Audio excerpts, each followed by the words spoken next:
Hello, we are in Denmark, Martinus Center in Klint, 100 kilometers from Copenhagen. Today is the 28th of July, 2008. I'm going to give a lecture with the title Understanding Eternity. Here we go. Yes, this lecture will be interpreted into different languages. And as you can see in Danish, channel 2, but Swedish in channel 4. It's written English, but tonight it's Swedish in channel 4 and German channel 5. The title of the lecture this evening is Understanding Eternity. And the big question is if eternity can be understood. And shortly I would put it this way, that eternity cannot be understood with intelligence, but eternity can be understood with intuition. And this about eternity is something very, very important in the cosmology of Martinus. We have heard there have been many different world pictures during the times, the old Egyptians and the Romans and the Greeks, and also in modern time, and it seems as if we get one world picture after the other. But Martinus speaks about an eternal world picture, an unchangeable, actually an absolute world picture, and I guess that's something new. And this is also the big difference between spiritual science and natural science. This is this notion of eternity. All Martinus' analysis, he is always working inside it in an eternal framework. So it's very important to understand the logics in Martinus' cosmology. I would also just like here in the beginning to say, maybe you have got this impression that eternity and infinity is something that you shall find outside in the world, out there, or maybe you think that eternity is a very long time, or infinity, it has to do with very long distances. But Martinus explains that you have the eternity inside yourself. That's very interesting if you sort of are seeking the eternity or trying to understand the eternity. It's very important to understand that you have this eternity inside yourself. And some people have had cosmic glimpses, some have experienced these near-death experiences, or maybe they've had some meditation, and they sort of have got this feeling, I am immortal. And they have had this feeling of this fixed point in themselves. There is something eternal, unchangeable in themselves. And in a way, it is possible with some intuition to experience the eternity inside yourself. The natural science works with created things or temporal things. Things that have had a begin and things that will have an end. And the big difference between spiritual science and natural science is that Martinus is also working with eternal phenomena. That means that there are some thing or some phenomena that has no beginning, and therefore there is no cause, they just simply exist. In natural science, they are the first law of thermodynamics is the law of conservation of energy. And it tells us in a closed system, the sum of energy is constant. That means energy cannot come out of nothing, and you cannot destruct energy. Energy can be changed from one form to another, but you cannot reduce the amount of energy, and you cannot make energy out of nothing. There has been a lot of attempts to create an eternal machine, a machine that can produce energy in all eternity. But maybe you can discover new energy sources, but energy is just something that exists. You could ask, tell me, why does the energy exist?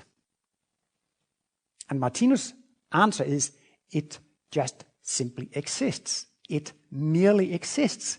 And somebody think that's a silly answer, but you can ask, why does this table exist? Why does the painting exist? Why does the loudspeaker exist? And you can always give a reason, because all created things have had a begin. And then you can explain how they were created. There is a cause to the existence of all temporal things, of all created things. And then we've got so used to it, there must be an explanation of the origin of all existing things. But that's what is so special about Martinus cosmology. And in order to understand Martinus cosmology, it's so important to distinguish between created things and eternal things. And if you don't do that, you will make what Martinus calls tankedrill, that is delusional thinking or confused thinking. You will get into some illogical thinking. So it's very important to distinguish between eternal things and created things. And I guess that the closest that natural science gets to eternity is this law of conservation of energy. Because if you can agree on the sum of energy is constant, then you could also say that energy is eternal. Then for the scientists, the question is if the whole universe can be considered as a closed system. They think that the universe has a limited size, but Martinus thinks that the universe has no end. There's no limits to the universe. So in a way, you could regard the infinite universe as a closed system because there's nothing outside. If you include everything that exists, there cannot be anything outside. So for that reason, the whole universe ought to be a closed system. So you can only say energy exists. You cannot explain it. It just simply exists. But natural science, they think that life has had an origin. At a certain point in time, life originated. And they also think at a certain point in time, the universe was created.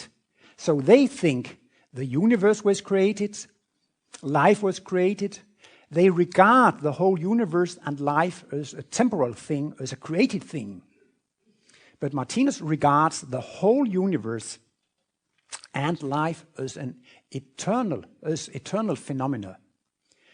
And this is very important. You could say natural science has got a big problem to explain how did life originate?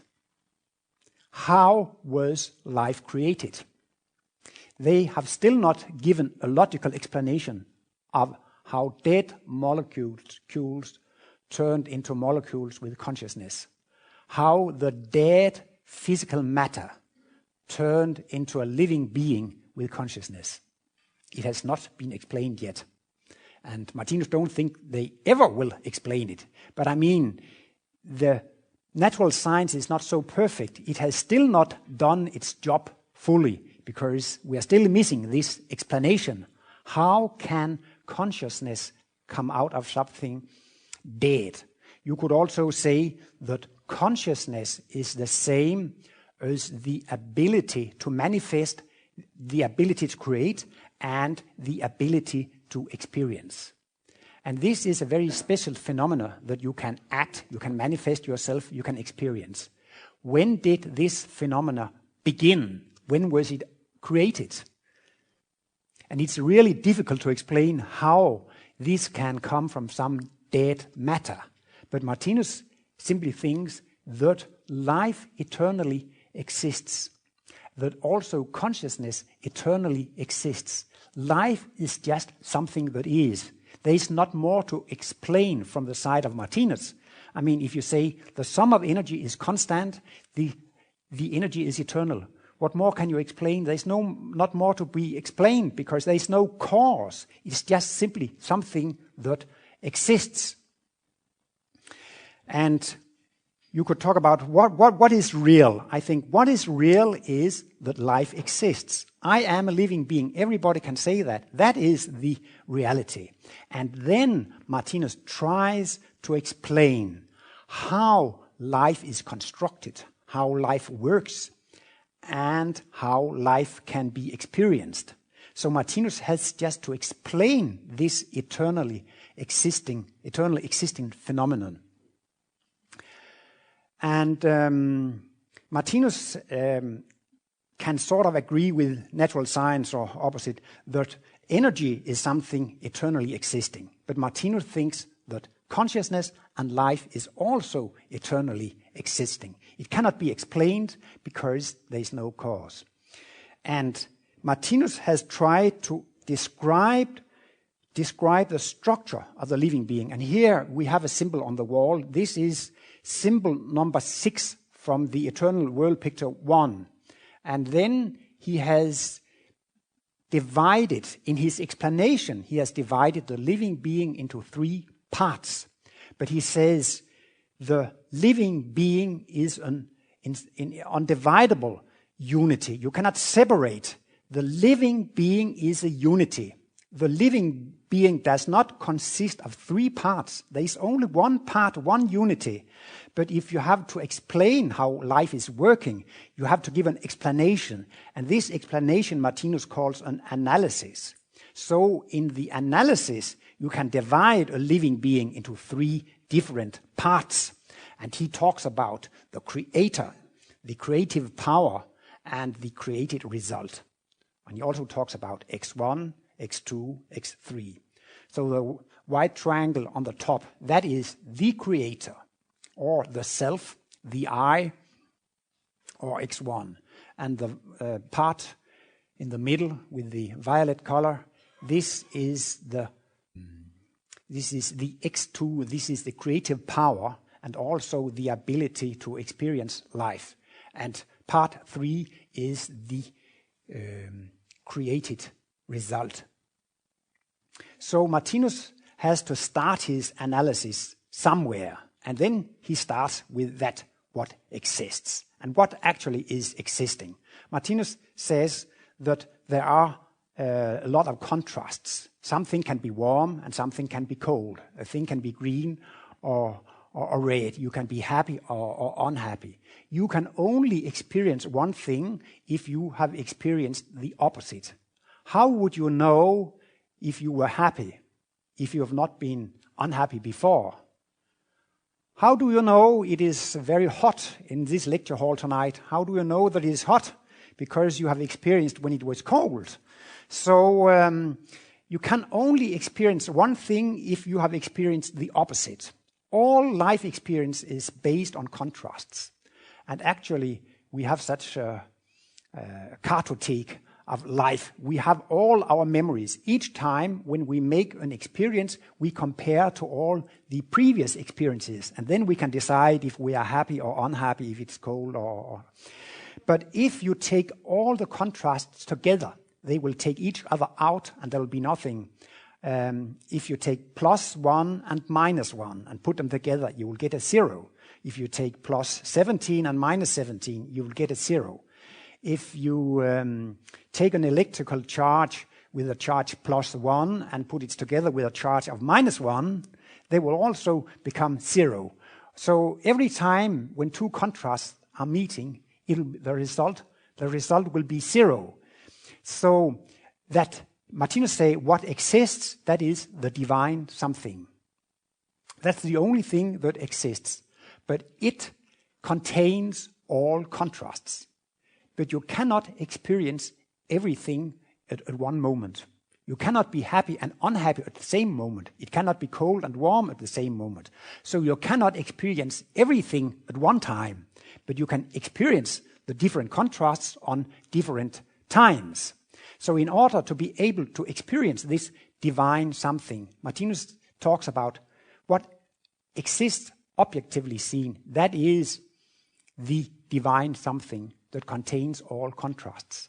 But as it has all contrasts, it's neither the one or the other. It has no characteristics. So to our senses, it is nothing. But in reality, it is everything. It can be a little bit difficult, but there is a good analogy with the white light. If you take the white light, it seems as if there are no colors. But if you send the white light through a prism, you will get all the different colors of the spectra. So it's quite interesting that it seems as if there is no colors in the white light, but in fact it contains all colors. And in a way it's the same with this divine something, X1, the creator. This is existing, but to the senses it's nothing. So Martinus talks about that this divine something that just simply exists is immaterial. It is not a nothing. It is a nothing to our senses, but absolutely seen, it's not nothing, it's everything. It's a contrast. So it can be a little bit difficult to understand. And then Martinus says that we have a principle of perspective, which makes it possible to experience this X1. So in a way, you should have this X1 that is existing divided into the different contrasts. Just like you cannot see any color, but if the white light passes through a prism, you can see all the colors. So in the same way, the divine something that exists should also pass a cosmic prism. And when the divine I, the divine self, X1, is divided by X2, the middle part, is this cosmical prism, then this divine something is divided in the 6 basic energies and in the 6 planes of existence. So you can sort of experience life seen through red glasses in the plant kingdom. And then you can experience life in the animal kingdom. Then you can see life through orange glasses. And in the real human kingdom, you can see the life through yellow glasses. So, and you can see the life through green, blue, and indigo glasses. So in a way, you are never experiencing the absolute reality. You are always looking upon a part of life through colored glasses. Here is a green shirt. Why is this shirt green? Because the red light is absorbed and extinguished. So you can experience one contrast when you have removed the other contrast. And that is also a part of this principle of perspective. On the roadside, you can have a lot of trees. And the trees that are near you, it seems as if they're very big. And then the trees far away near the horizon is very small. So what is near is dominating. You sort of overestimate things that is close to you and underestimate or undervalue things that are far away. So in a way, the eternal life is a journey through the consciousness of God. And then you are sort of overestimating the energies in your plane of existence and underestimating the others. And for that reason, it is this principle of contrast that makes it possible to experience this X1. If I should put Martinus' world picture give a very short overview or concentrated overview over the Martinus cosmology, I would explain it from 3 of his basic principles. Martinus is talking about cosmical laws and cosmical principles that have an eternal existence. And he says, it is necessary with contrasts. Without contrasts, you cannot experience life. So the principle of contrasts is necessary for life experience. Then he is talking about cycles. We have the cycle of day and night. We have the cycle of the year. And in every cycle, there are 2 contrasts, light and darkness. And the third principle, the cosmical principle, that is the principle of hunger and satiation. And that means that when you are satiated from one contrast, you are longing for the opposite contrast. I guess now you are sort of fed up or satiated with heat. Is it warm enough here in the lecture hall? I guess so. So you are sort of longing for, it could be a little bit cooler. But I mean, in wintertime, you have the opposite wishes. So the eternal life is based on eternal life experience. And in a way, life experience is an eternal Christmas Day, because all your wishes are fulfilled, eternally seen. Small children, they are writing a list of wishes which are fulfilled at their birthday or at Christmas Day.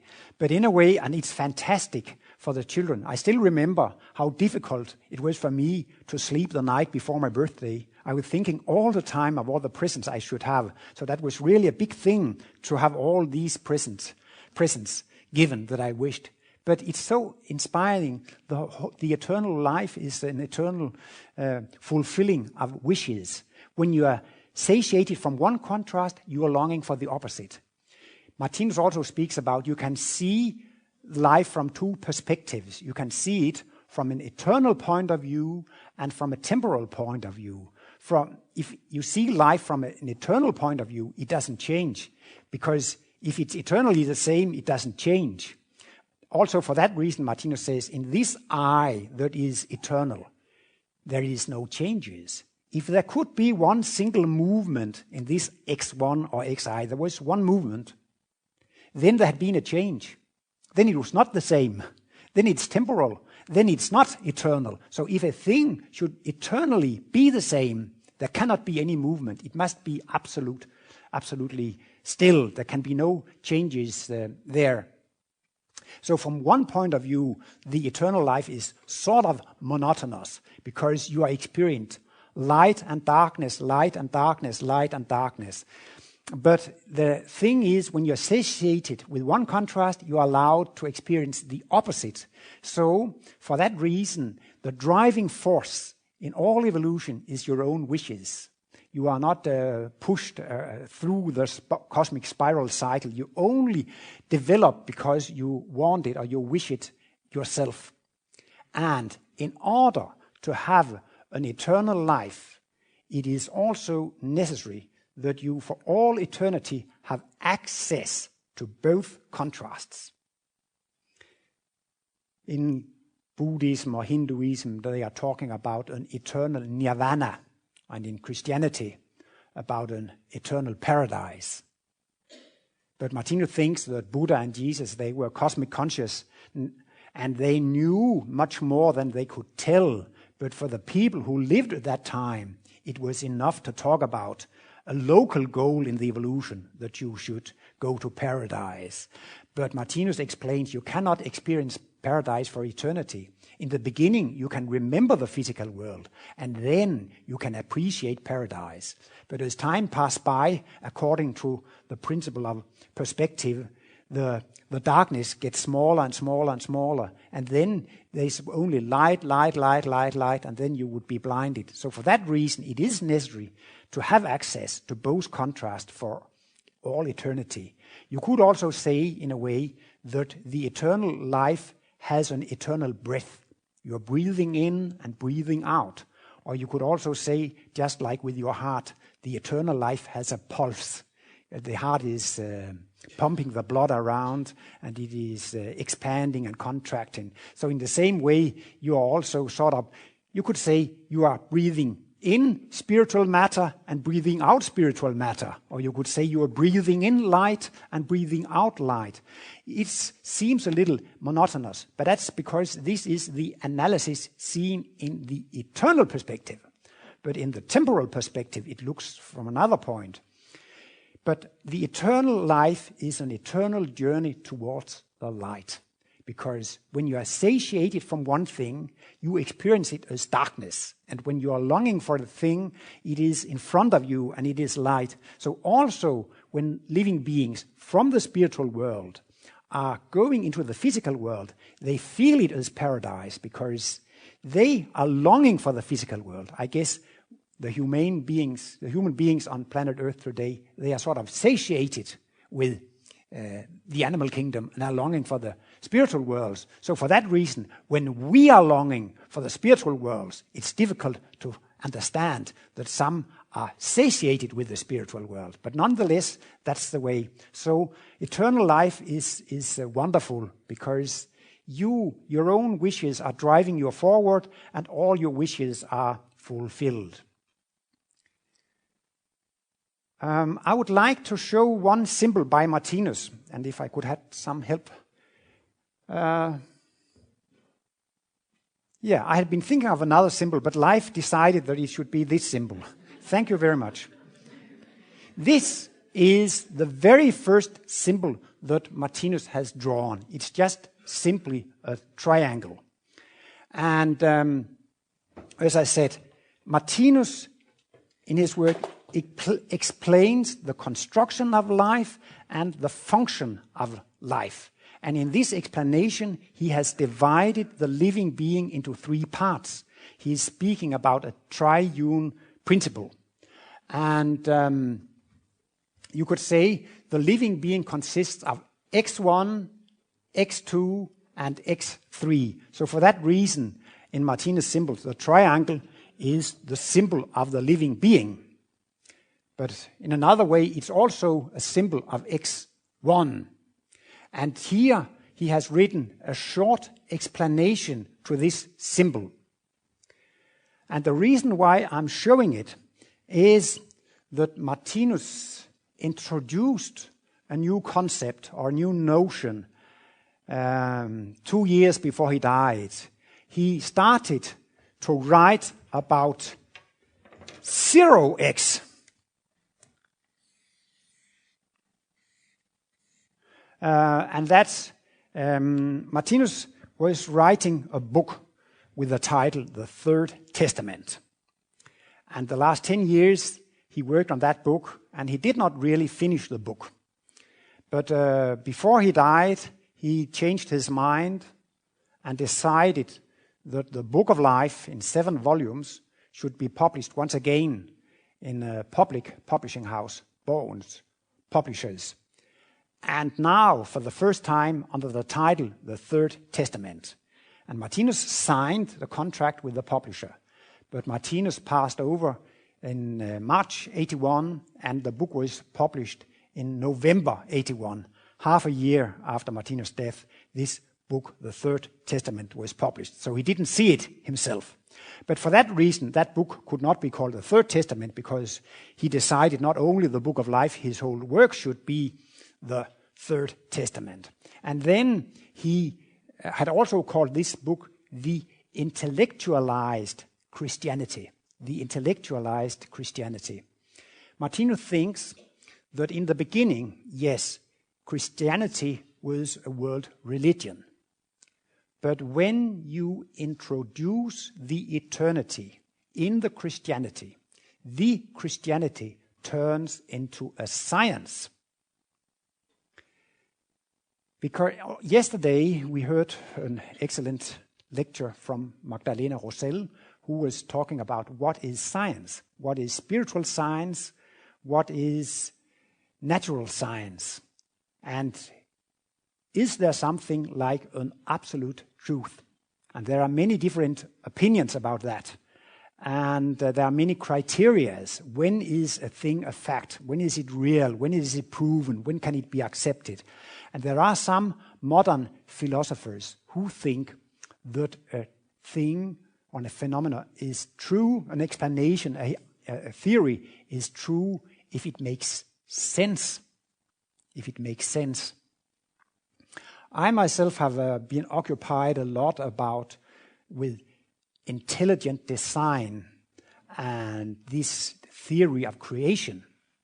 And then also Darwinism, which is the theory of evolution. And if you talk about intelligent design and talk about a theory of creation, there is a sense behind. There is a meaning. There is a reason why you make this creation. So there, this creation makes sense. But in natural science, with Darwinism, they think it's so religious to talk about sense. They think there is absolutely no sense in what happens in the physical world. The evolution is due to mutation that takes place by chance, and then the natural selection. So then it's sort of forbidden to talk about sense in natural science. They think it is so religious to talk about sense. But the point of this lecture is, if you introduce eternity, life makes sense. If we only have one life, you would say life is an absurd theater. There is no meaning. Some children are born with a good health, some children are born disabled. Some people are born in rich countries, some people are born in poor countries. There is no justice in life if we only have one life. There is absolutely no justice in life. And then it is true, life is an absurd theater. There is no sense in life. But if you introduce eternity, in the simplest way, Martinus has made an analysis of the living being, saying the living being have two sides. There is an eternal side and a temporal side. So the living being is a very strange construction. It's a construction that doesn't exist in the created world, because all things in the created world has a beginning and an end. If you have a rope or a cable or something with a begin here, you can follow it. It must have an end.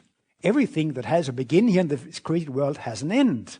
But if you take a living being, you could take the created body and say, okay, the living being has a begin here. But then if this living being has an eternal side, there is no end. And it is so difficult to understand how it is possible to have such a creature that has on one side a temporal side, a created side, but in the same unity also an eternal side. But Martinus speaks about evolution takes place due to experiences. Every time when you've practiced, you have developed. So experiences and practice develops you. But it would be wasted with one life theory. But Martinus says we have an eternal part also. So the result, the essence of all training and praxis, the essence of all experiences can be stored in the eternal part of the living being. And then the living being can be born with all the talents and capabilities and abilities that it has created itself in its previous lives. And that makes sense. In the 46 chromosomes of the human beings, there is an enormous amount of information. And then you can ask, how has this information come around? And the answer is, it has been created by mutations, by chance, and also natural selection, survival of the fittest. But if you are working with information technology, you know that the cause of information cannot be hazardous changes. It cannot take place by chance. If you have a computer, you want it filled with information, you have to use your consciousness in order to fill it with information. So it is a very strange theory. We are born with chromosomes that contains an enormous amount of information. Okay, then during the whole life, we are collecting experiences. We are training, we are practicing. And what is happening with this collection when we die? Maybe I could become a genius in chess playing or a genius in math, and maybe I could teach other people a little bit about chess or math. But actually, when I'm dying, I'm taking all my talents with me in the grave. So it is sort of wasted.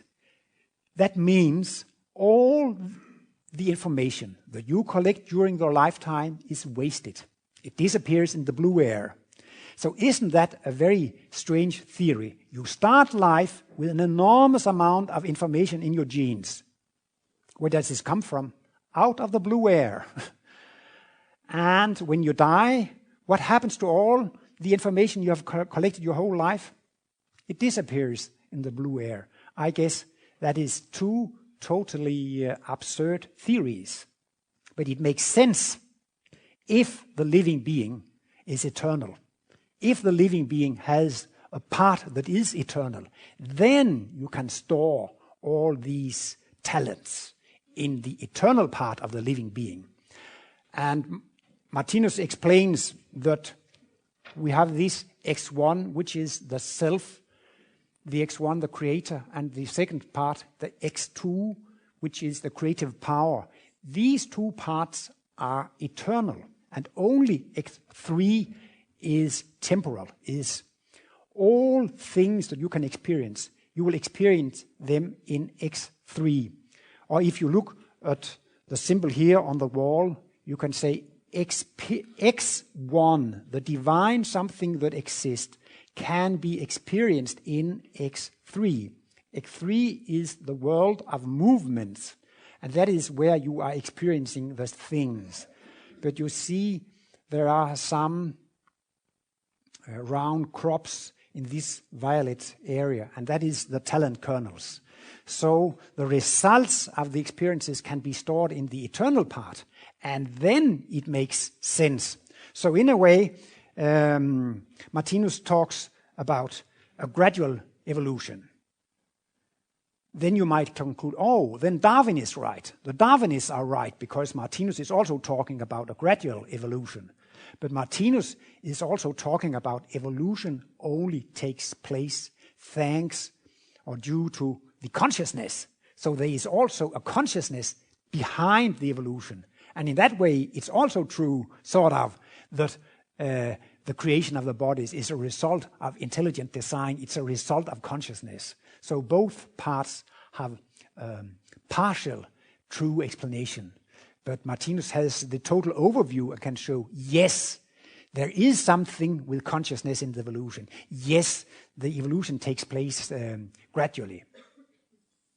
But now, yes, I would also say that this white light, X1, can be divided through the cosmic prism into the 6 basic energies in the 6 different colors.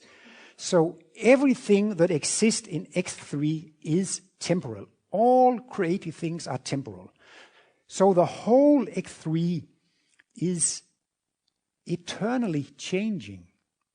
But from one point, X3 is also eternal. It's a kind of a paradox. Every single existing thing in X3 is temporal. It's changing. But X3 as a whole is eternal. The sum of energy is eternal. So that's a kind of paradox. All creative things, all temporal things exist in X3. But X3 as a whole is eternally existing. And Martinus has also talked about simply something that he called an X-analysis. An X-analysis. And that is an analysis which ends up with, this is just something that exists. Why does the energy exist? It's just something that exists. So X3 is just something that exists. So in a way, you could say X3 is the sum of all contrasts that exist. But Martinus also says about the divine something, X1, the stillness. Why does it exist? It just simply exists. And that's also an X-analysis. If we talk about X2, the creative power, you could ask, where does the creative power originate from? When was the creative power created? If the creative power should have had a begin, have had a start, there could not have been a previous creative power. You can only create a creative power with a creative power.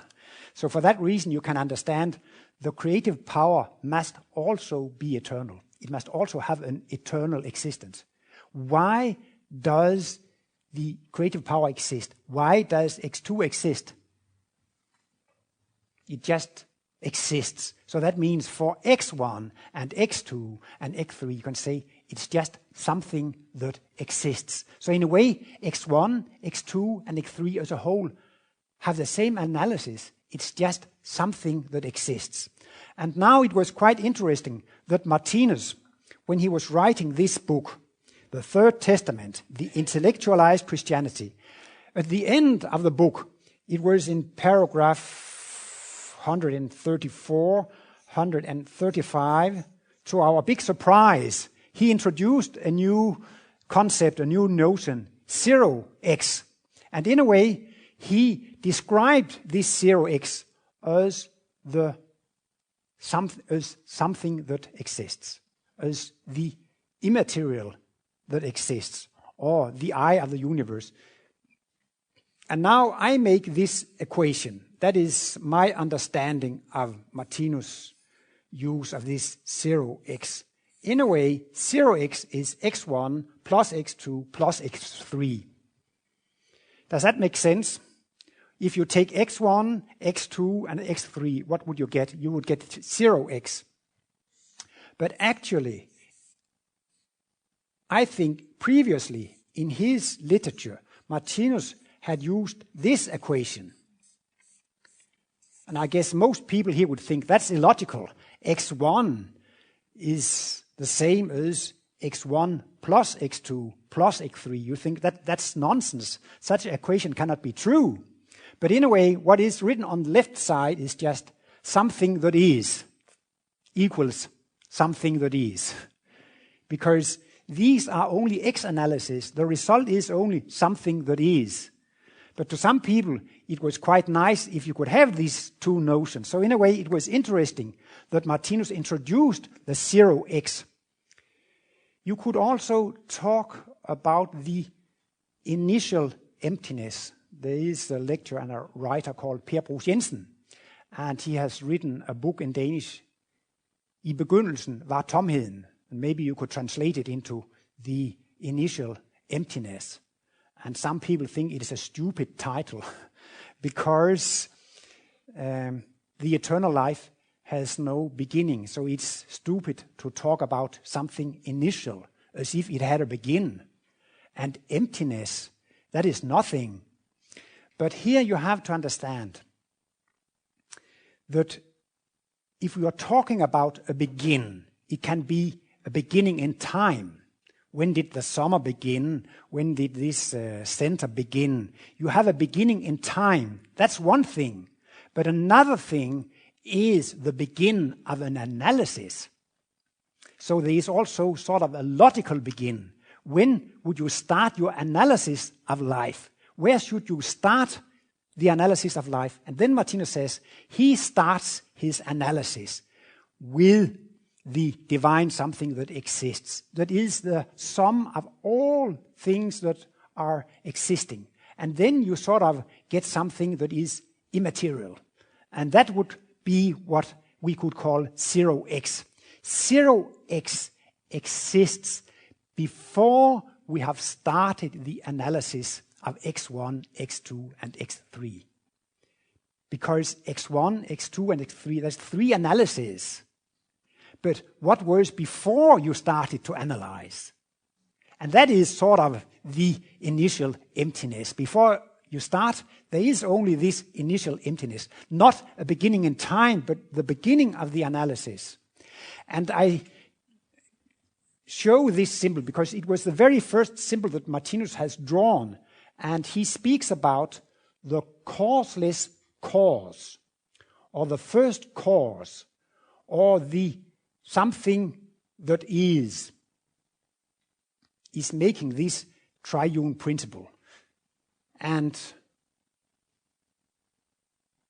somebody would then also ask why, yes,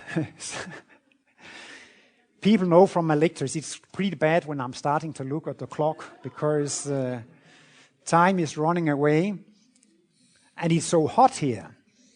But I think it's just your bad karma. You have to sit here in this heat and listen to a 2-hour-long lecture.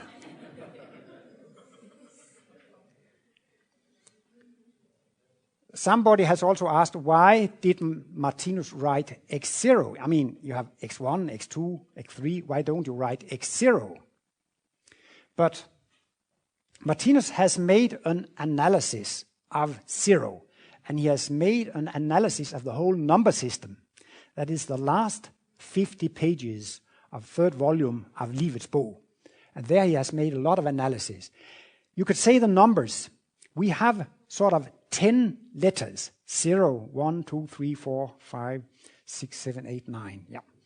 And then you can say 10, 11. If you take the 0 in 10, this is also counting, sort of. It is also a counting unit. But Martinus is writing a lot about you could put a 0 in front of. in Denmark, I got notes in school, and we had a scale, and the very highest note was 13. I never saw it in my books, but I've heard about it.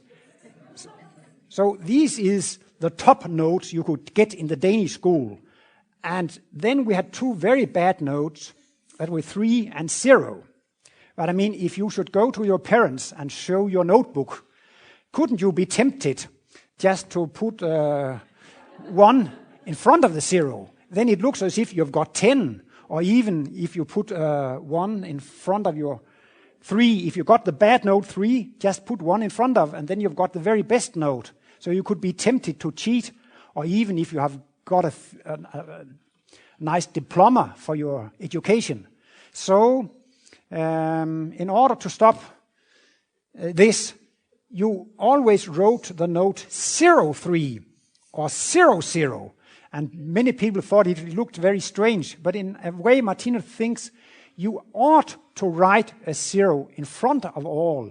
We have a cycle of the ones. 1, 2, 3, 4, 5, 6, 7, 8, 9. Then you also have a cycle of the tens.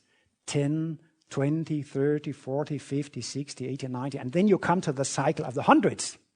So here you can see when a 0 is put in front of, you have not yet started the cycle. Unfortunately, when you get these notes 00 and 03, unfortunately, you have not yet started the cycle of the tens. You are still in the cycle of the ones, sort of. So that means when you put a 0 in front of, this 0 has the same analysis as x1. This is also like the divine something before it is split, before it is divided into the different contrasts. So for that reason, it must be 0x and not x0, because this is what is before we start the analysis. What is it before we start the cycle of the thing? Then there is only a 0. So putting the 0 in front of, you have stated, there is something here, but you don't really know what it is because it has not started yet. And for that reason, Martinus chose to write 0x, because this 0 indicates you have not yet started the triune principle. You have not yet seen x1, x2, x3. And you could sort of say, if you have a creator with a creative power, it's nonsense if there is nothing created. Or if you have materia in which you can create, and you have a creative power, it's absurd if you don't have a creator. So I mean, when you have x1 and x2, x3 will pop up. Or x2 and x3 doesn't make any sense if you don't have x1. So these 3 x's are connected to each other. But I guess you could turn it out, put it out, yeah. So this analysis of the eternity is the backbone of Martinus' cosmology. I think one of the very big things in Martinus' cosmology is that he has succeeded to defend the darkness. He had explained the darkness. Why does sufferings exist, the darkness exist? Why? With his analysis, he has shown it is necessary with contrasts. And I also guess if you sort of become conscious about your eternal I and can see life from an eternal point of view. I have seen some programs in television about people who have had near-death experiences. And they have experienced that they are immortal, which means they have eternal life and they are totally changed. It is such a fantastic experience. It's so strong. And in Denmark, there was a woman called Nielsen or something. She even turned into a priest that changed her whole life, because from that point, she was not afraid of death. She knew she was eternal. And sometimes we have small problems, but we make them very big. But if you get this feeling, I am eternal, who cares? I mean, then it's what you think is big problems, in a way, are very small problems. You think, oh, shall I have this problem 2 years, or shall I have this problem 10 years? It's terrible.